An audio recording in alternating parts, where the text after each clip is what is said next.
Graça e paz, meus irmãos. Bem-vindo à segunda aula de Profeta Menores. Estaremos estudando agora o livro do profeta Amós. Amós significa fardo ou carregador de dados. Amós nasceu em Tecoa, uma pequena aldeia a 8 quilômetros do sul de Belém. Era um homem de negócios, fazendeiro e pregador, embora não fosse um profeta treinado na escola dos profetas. Ocupava-se com a criação de gado e plantação de frutas. Qual era o cenário histórico, meus irmãos, no livro de Amós? Jeroboão II e Uzias reinaram em 767 a 752 simultaneamente. Houve um grande terremoto, no capítulo 1, versículo 1. Foi evidenciado, acompanhado de um eclipse solar, conforme está sugerido em Amós 8, do 8 ao 10. Segundo os astrônomos, esse eclipse ocorreu em 15 de julho de 763 a.C. Qual que era o cenário histórico no tempo de Amós? Internacionalmente, o crescente fértil gozou de uma relativa paz. Só para lembrar os irmãos, o que era o crescente fértil? Era a região que compunha ali o antigo Oriente Médio. A região ali de Israel, a região do Iraque, do Irã, aquela região. Durante esse período, o Egito mostrou-se um tanto fraco e a Síria só começou a penetrar no Ocidente em 745. Nacionalmente, os reinos de Israel e Judá tinham lutado entre si com muita violência. Sob o reinado de Joás, quase 30 anos antes, Israel quase destruiu Jerusalém, cujo rei era Amazias, sendo este levado cativo, sob Jeroboão II e Uzias. Porém, os dois reinos não entraram em guerra e conheceram um período de grande prosperidade e expansão. Israel ocupou Damasco, ao norte. Depois de ter sido dominada por ela, Jeroboão II colocou-se sob tributo à maioria das nações circunvizinhas. Foi um período conhecido como Idade de Ouro para ambos os reinos, tanto o Reino do Norte como o Reino do Sul, tanto Judá como Israel. A vontade de Sião, no capítulo 6, versículo 1, a ideia de julgamento ou colapso nacional estava longe do pensamento de todos. Ninguém suspeitava que dentro de 10 anos, desordens políticas, assassinatos estremeceriam o país, arremessando de encontro à destruição. O cenário religioso. Qual era o cenário religioso, então, no tempo de Amós?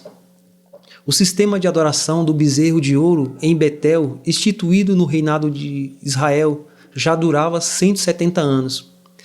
Embora a adoração de Baal tivesse sido expurgada da terra por Jeú em 841 a.C., a adoração do bezerro continuava por óbvias razões políticas. E por quê, meus irmãos? Porque era uma forma de atrair ao povo a obediência à política e aos sacerdotes da época.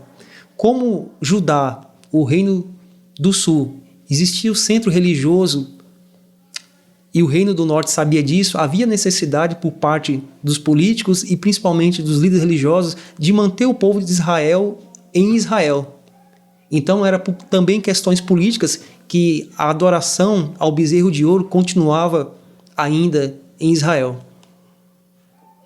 Moralmente a nação estava corrompida, tanto interna quanto externamente. Amós, meus irmãos, foi um dos profetas, ou talvez o maior profeta, que clamou contra a injustiça com mais eloquência que todos os outros profetas. Enfatizou grande preocupação divina pela moral. Ritual sem justiça não é religião divina, mas um perigo desvio do caráter e verdadeiro objetivo dessa religião para com os homens. Nos seus últimos julgamentos, o profeta enfatizou que qualquer nação, ao violar os conceitos morais e sociais divinos e entregar-se à exploração do pobre, está fadada à prematura destruição. Isso também é um alerta até para os nossos dias, irmãos, porque a religião sem piedade se torna vã. Era exatamente isso que o profeta estava pregando, era exatamente isso que o profeta anunciava no tempo de Amós. Não existe religião piedosa sem justiça social. Não existe fidelidade a Deus se não há misericórdia para aqueles que sofrem. Amós também foi conhecido como o profeta do juízo final. Prepara-te, ó Israel, para te encontrares com o Senhor teu Deus, foi a mensagem clara e franca de Amós. Esse aviso é a intimação de Deus, não foram entregues por um profeta local, tal como Jonas, que também profetizou naquela ocasião, mas por um profeta de fora, comissionado especificamente para aquela missão. Sem aviso prévio, apareceu na cidade religiosa de Israel a fim de despertar os líderes. Sua mensagem foi penetrante e clara. Deus o chamava para a prestação de contas, e o dia do juízo estava estabelecido. O leão destruidor rugira. Amós pregou muito sobre o dia do Senhor. Como Joel fizera 60 anos antes, Amós enfatizou o dia vindouro do Senhor. Porém, ao contrário de Joel, apresentou como um dia de trevas e não um dia de luz. O Senhor julgará com justiça o povo, os líderes daquela cidade, os líderes daquela nação, porque eles eram desumanos. Lá, a injustiça social, a corrupção religiosa, onde quer que se encontre, o Senhor há de alcançar e há de punir com justiça. Os religiosos pecadores, por terem um conhecimento maior, serão julgados por muitos, com muito mais severidade do que os de menos revelação. É como nos ensina a palavra do Senhor: aquele a quem muito foi dado a revelação, mais será cobrado. E os líderes da nação naquela época estavam cometendo injustiça. Eles estavam cometendo perversidade. Eles oprimiam os pobres. Eles não faziam justiça aos oprimidos. Cristologia no livro de Amós. Será que Amós pregou sobre Cristo? Será que Amós falou da vinda do Messias? As contribuições messiânicas do livro são reservadas para os últimos 4 versículos, que descrevem a futura restauração de Israel. Livro de Obadias.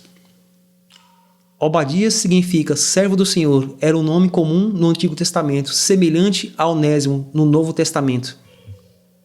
Ou Abdula em árabe. Qual era o cenário histórico do livro de Obadias? O livro de Obadias foi escrito por volta de 845 a.C. É um dos profetas que mais dificuldades oferece para ser datada. Os conservadores dividem entre os que aceitam uma data anterior ou posterior, dependendo de como consideram a calamidade de Jerusalém, descrita no capítulo 10, versículo 14. Qual era o cenário religioso, meus irmãos, do livro de Amós?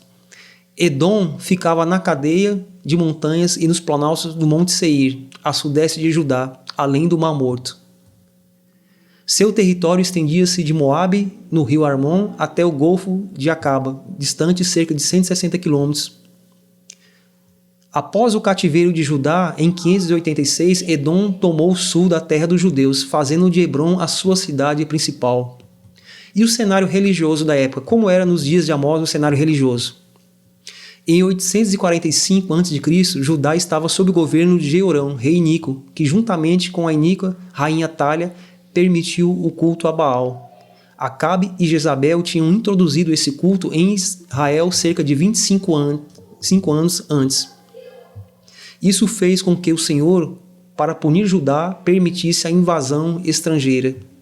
Elias e Eliseu foram contemporâneos de Obadias, no Reino do Norte. Elias escreveu a Jeroão, única carta de Elias existente nos registros, anunciando o julgamento especial do Senhor.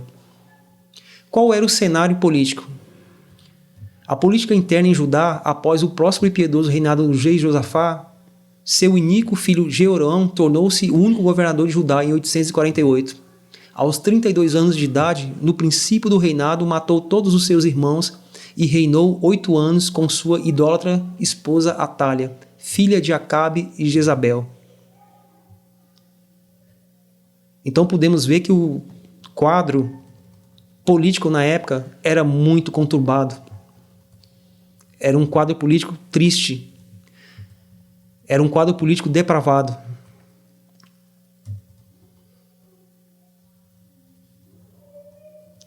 O livro de Jonas. O nome Jonas significa pomba. Esse profeta foi mandado pelo Senhor como um mensageiro da paz a Nínive, embora sua atitude tenha sido mais de um gavião do que de um pombo. Os irmãos bem sabem a história de Jonas, do livro de Jonas e a cidade de Nínive, capital da Síria. Qual era o cenário histórico? Foi escrito em 765 a.C., aproximadamente. Essa profecia foi proferida no reinado de Jeroboão. A visita de Jonas a Nínive ocorreu provavelmente no fim do seu longo ministério em Israel, mais ou menos em 765. O profeta escreveu o livro após seu retorno e procurou por meio dele ministrar a Israel. Geograficamente, Nínive estava localizada a leste do rio Tigre e distanciava aproximadamente 960 quilômetros de Israel. Uma viagem mais ou menos por volta de 3 meses, uma viagem bem longa para os dias, para a época. Era uma das cidades mais antigas do mundo, estabelecida por Nimrod, como está descrito lá em Gênesis capítulo 10, versículo 11. A população de Nínive naquela época era cerca de 600 mil habitantes, ou seja, uma cidade muito grande para a época. Politicamente, a Síria estava em declínio nessa época. Essa decadência havia começado com a morte de Hadad-Nirad III, em 782. Religiosamente, foi iniciada uma tendência para o monoteísmo na Síria, sob o governo de Hadad-Nirad, devido à sua monolatria. Ou seja, era um país que havia abolido o politeísmo, havia a adoração a um único Deus, no entanto, não era o Deus de Israel, o Deus verdadeiro. Moralmente, os que habitavam em Nínive eram conhecidos como uma raça sensual e cruel. Viviam de saques e orgulhavam-se dos montes de cabeças humanas que traziam de violentas batalhas contra outras cidades, fortificando-se com um muro interno e outro externo. Nínive era uma cidade muito segura para a época.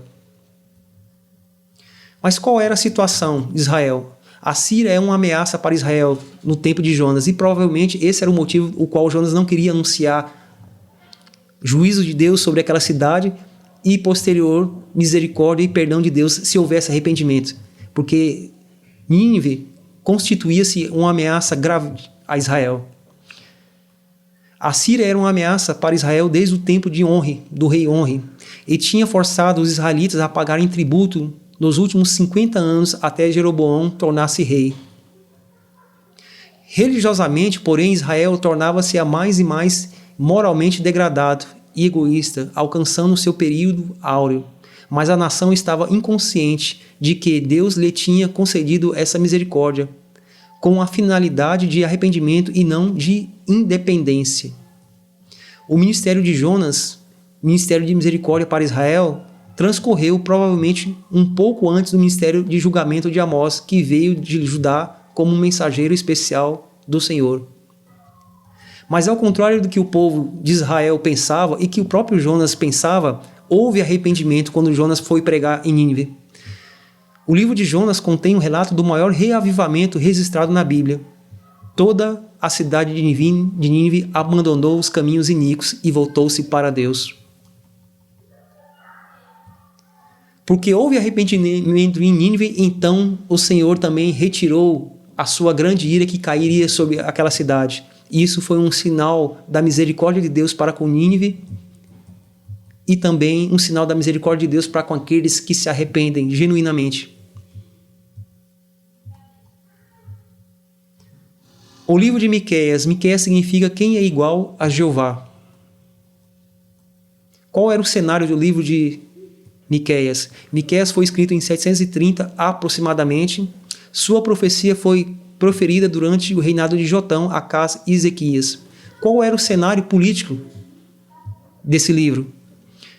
Contemporâneo de Isaías, Miqueias defrontou-se com um cenário semelhante ao dele, no que se refere à política e religião na época. Seu ministério foi o equivalente rural ao ministério de Isaías, porque Miqueias dirigiu-se ao povo do interior.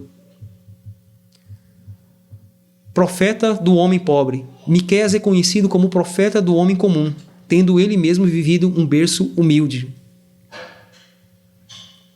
Miqueias pregou uma mensagem que nós podemos chamar de um evangelho de justiça social.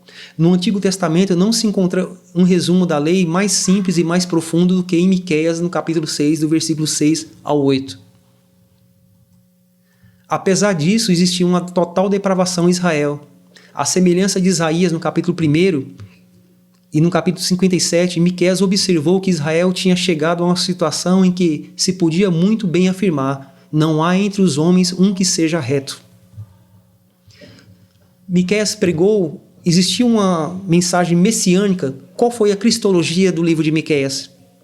2 textos de Miqueias falam do reino do Messias e de sua vinda nos últimos dias. Ele reinará no Monte Sião, onde prevalecerão a verdade, a justiça, a prosperidade e a paz. Nós podemos ver isso no capítulo 4, do versículo 1 ao 7.